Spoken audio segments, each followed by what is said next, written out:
ప్రజలను మత్వరించి అలా దృష్టిని మళ్లించనీకనే ఇటువంటి విధ్వంసకాండ ఎత్తున్నాడు చంద్రబాబు. తస్మాత్ జాగ్రత్త చంద్రబాబు.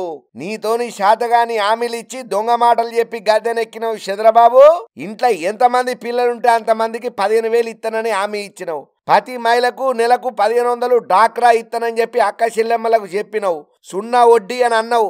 అన్నదాతలకు 20,000 చొప్పున రైతు భరోసా సాయం చేస్తానని అన్నావు. మత్స్యకారులకు 20,000 చొప్పున మత్స్యకార భరోసా ఇస్తున్నా అని చెప్పినావు. ఈ పథకాలన్నీ ఎప్పుడు ఇస్తారని అడుగుతున్నారు జనం. గయన్ని చెయ్య శాతగాక దిక్కుతోచని స్థితిలో అరాచకాలు, దాడులు, అన్యాయాలు, హత్యాయత్నాలకు పాల్పడతావు అని వైఎస్ఆర్సీపీ అధ్యక్షుడు మాజీ సీఎం వైఎస్ జగన్ సారు గట్టిగానే మండిపడ్డాడు. అసలు నేను సీఎంగా ఉంటే ఈ పాటికే ఈ పథకాలన్నీ అమలయ్యి పబ్లిక్ కు ఫాయిదా అయ్యేది. నువ్వు వచ్చినా కూడా అధికారంలోకి ఏం ఫాయిదా అయింది ప్రజలకు? నువ్వేం చేసినావు? ఇన్నొద్దులు ఏమన్నా చేస్తున్నావా? రౌడీజం చేస్తున్నావా? నీకు ఎదురు తిరిగితే నడి రోడ్డు మీద హత్యలు చేపిస్తావు అంటే నీకు ఎదురు తిరగొద్దా? ఏంది అరాచక పాలన అని జనంతా గట్టిగానే ఫైర్ అయ్యిండు జగన్ సారు.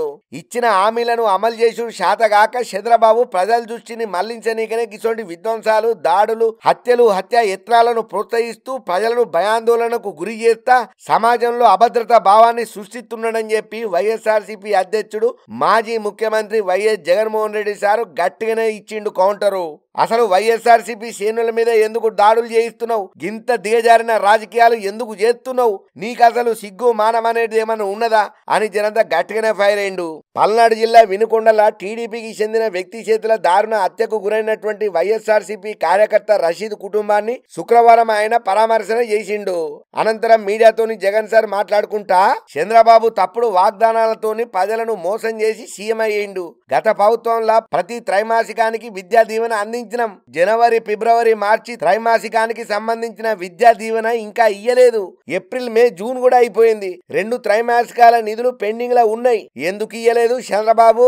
అదే నేను సీఎంగా ఉంటే ఏప్రిల్లోనే వసతి దీవెన, రైతు భరోసా, అమ్మ ఒడి, సున్నా వడ్డీ, మత్స్యకార భరోసా పైసలు ఎప్పుడో వచ్చి ఉండేటి.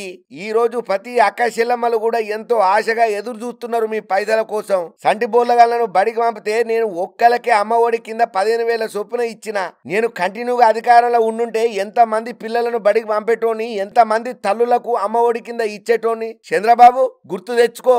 నేను చేసిన గొప్పతనం ఏందో ఇప్పటికైనా తెలుసుకో. నీతోని పాలన శాత కాదు. నీకు వయసు అయిపోయింది చంద్రబాబు. మంచిగా ఇంట్లో కూర్చొని మనమంతో ఆడుకో. నీకు పాలన శాత కాదు. నేను ఇంట్లో 4 పిల్లలుంటే 4కి 15,000 చొప్పున 60,000 ఇచ్చినాం. నువ్వు ఎన్నికలలో ఏమైతే హామీలు ఇచ్చినావో 18 ఏళ్ళు పైబడిన ప్రతి ఒక్కలకు నెలకు 1,500 ఇస్తామని చెప్పినావు. ఏమైనాయి? ఇంకా ఇయ్యలేదు. ఈ ఫస్ట్ మొదలాలకు నా అక్క చెల్లెమ్మలు అడుగుతున్నారు. ముందు వాళ్ళకి ఈ పైసలు. ఈ రోజున రాష్ట్రంలో ఓటర్ల జాబితా ప్రకారం 2,10,00,000 మందికి పైగా అక్క చెల్లెమ్మలు ఉన్నారు. అందులో పెన్షన్లు తీసుకుంటున్న వారిని పక్కన పెడితే 1,50,00,000 మంది మాకు 1,500 రూపాయలు ఎప్పుడు ఇస్తామని నిన్ను నిలదీస్తున్నారు చంద్రబాబు. తస్మాత్ జాగ్రత్త, గుర్తుపెట్టుకో. ప్రతి పొల్లగాడు కూడా అడుగుతున్నాడు. మా జగన్ మామ ఉన్నప్పుడు మా అమ్మకు 15,000 ఇచ్చేటోడు. మీరు మా తల్లికి వందనమని ఇస్తానన్నారు. ఎందుకు ఇస్తలేరు బాబు అని చంటి పొల్లగాళ్ళు కూడా అడుగుతున్నారు. రైతులకు 20,000 పెట్టుబడి సాయం ఇస్తామన్నారు. ఎందుకు ఇస్తలేరు? 50 లక్షల మంది రైతన్నలు పెట్టుబడి సాయం అవుతుందని అన్నారు. నువ్వేం చేయలేకపోతున్నావు రైతులకు. రైతులు దండగన్న నువ్వే ఈరోజు మళ్ళా అదే మాట ఎత్తుకుంటున్నావు. ఎందుకు రైతులను మోసం చేస్తున్నావు చంద్రబాబు? నాకు సూటిగా సమాధానం చెప్పు. శాత కాకపోతే అధికారం నుంచి దిగిపో అని జనంతా గట్టిగానే ఫైర్ అయ్యిండు జగన్ సారు. ఏప్రిల్లో ఇయ్యాల్సిన సున్నా వడ్డీ పైసలు ఇంకా ఎందుకు ఇయ్యలేదని చెప్పి అక్క చెల్లెమ్మలు అడుగుతున్నారు. ఏమని సమాధానం చెప్తావు బాబు? అసలు మీరు పాలన చేస్తున్నారా, గుడ్డిగురం పళ్ళు దొమ్ముతున్నారా? నాకైతే అర్థమైతలేదు. అరే కాలేజీలో చదివిన పిల్లలకు సర్టిఫికెట్లు కూడా ఇస్తలేరు. మత్స్యకార భరోసా 20,000 చొప్పున ఎప్పుడు ఇస్తారు? ఇస్తామని అన్నారు కదా, ఇయ్యుండ్రు. మరి ఎందుకు ఇస్తలేరు? మత్స్యకారులు ప్రతి ఒక్కరు నిన్ను నిలదీస్తున్నారు చంద్రబాబు. గుర్తుపెట్టుకో. తస్మాత్ జాగ్రత్త. ఈ అన్నిటి మీద పబ్లిక్ ను దృష్టి మళ్లించనీకే వ్యక్తిగత దాడులు చేస్తావు. నా పార్టీ కార్యకర్తలను నడి రోడ్డు మీద మర్డర్లు చేపిస్తావు. ఇదేనా నీ పాలన? ఇదేనా నీకు తెలిసిన రాజనీతి? ఇదేనా నీ రాజకీయ అనుభవం అని చెప్పి జనంతా గట్టిగానే ఫైర్ అయ్యిండు వినుకొండల జగన్ సారు.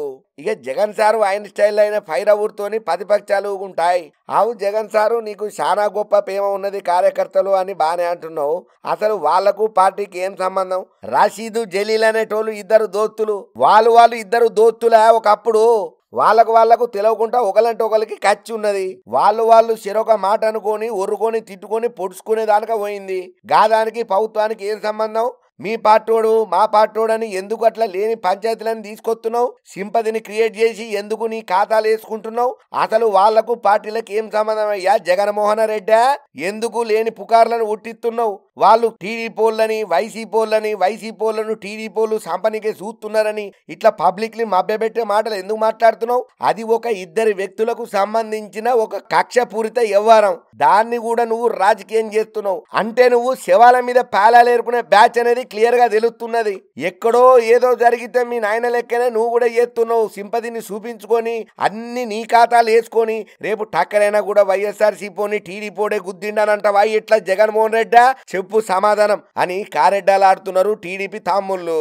ఏమో చూడాలి. ఈ రాజకీయాలు ఓటీటీ సిరీస్లను తలదన్నే సస్పెన్స్ ను క్రియేట్ చేస్తున్నాయి. ఈ మధ్యన జనాలు సీరియళ్లు సినిమాలు చూసుడు బంద్ చేసి ఈ రాజకీయాలనే చూస్తున్నారు. మరి అట్లున్నాయి నేటి రాజకీయాలు.